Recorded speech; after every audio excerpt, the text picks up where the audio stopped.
Magandang hapon sa inyo, mga kamanok, katoka, kasabong. Ihawak po ako ditong manok yan.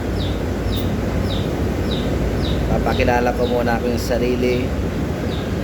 Ako po si Eduardo Munda Bobier, taga Bicol. I-share ko sa inyo ang bago kong natuklasang paggamot ng halak, sipon ng manok. So guys, dito masyadong gwapo process na to, medium lang to guys, medium ang sukat, pero bulto na. 7 months kinuha ko sa backyard kasi nagkasipon. Dinala ko dito sa trabaho, kasipon siya, okay na. Ang bloodline nito Sweeter, Gilmore Hats, Kilso. So, di siya puro. Process po yun. Ang ginamot ko dito,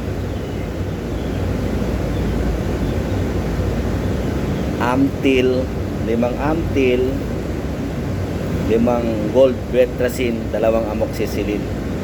Hindi po nag-advertise disclaimer lang guys, sarili ko lang natuklasan to. Pero effective. Pag ang manok nyo matamlay, ibig sabihin niya may nararamdaman. Amuyin nyo kagad ang buhanga, magkabaho, may sipon yan, agapan nyo na agad. First day, paliguan nyo ng maigi, kahit anong sabon, bahala na kayo kung anong sabon. Tapos patuyo, bilad. Sa hapon, huwag nyo pakainin. Then bago matulog, subukan nyo ng 1 Amtil.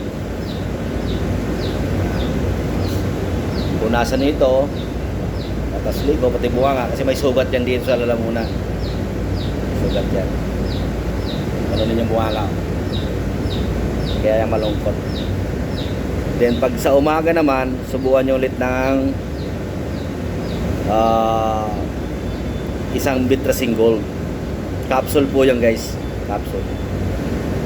Then second day, magpapakain tayo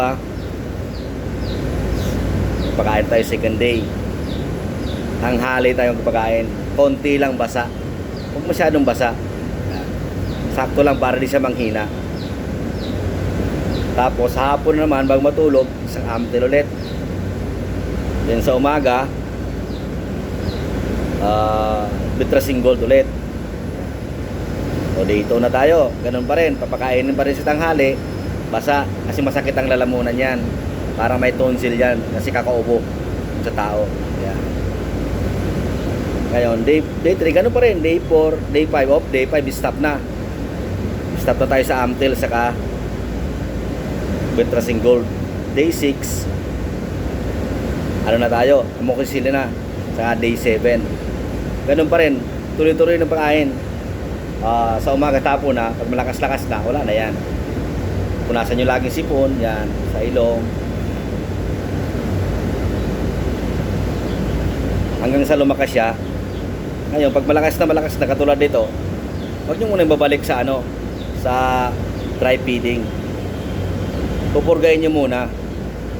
Tapos saka nyo babalik sa sa dry feeding.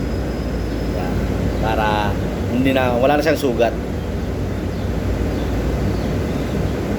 Sana guys, naintindihan niyo yung paliwanag ko. Pwede naman kayo magtanong pagka di nyo naintindihan maigi, kasi medyo ninervyos pa ako kasi first time ko lang to. Bye guys, sana matuto kayo.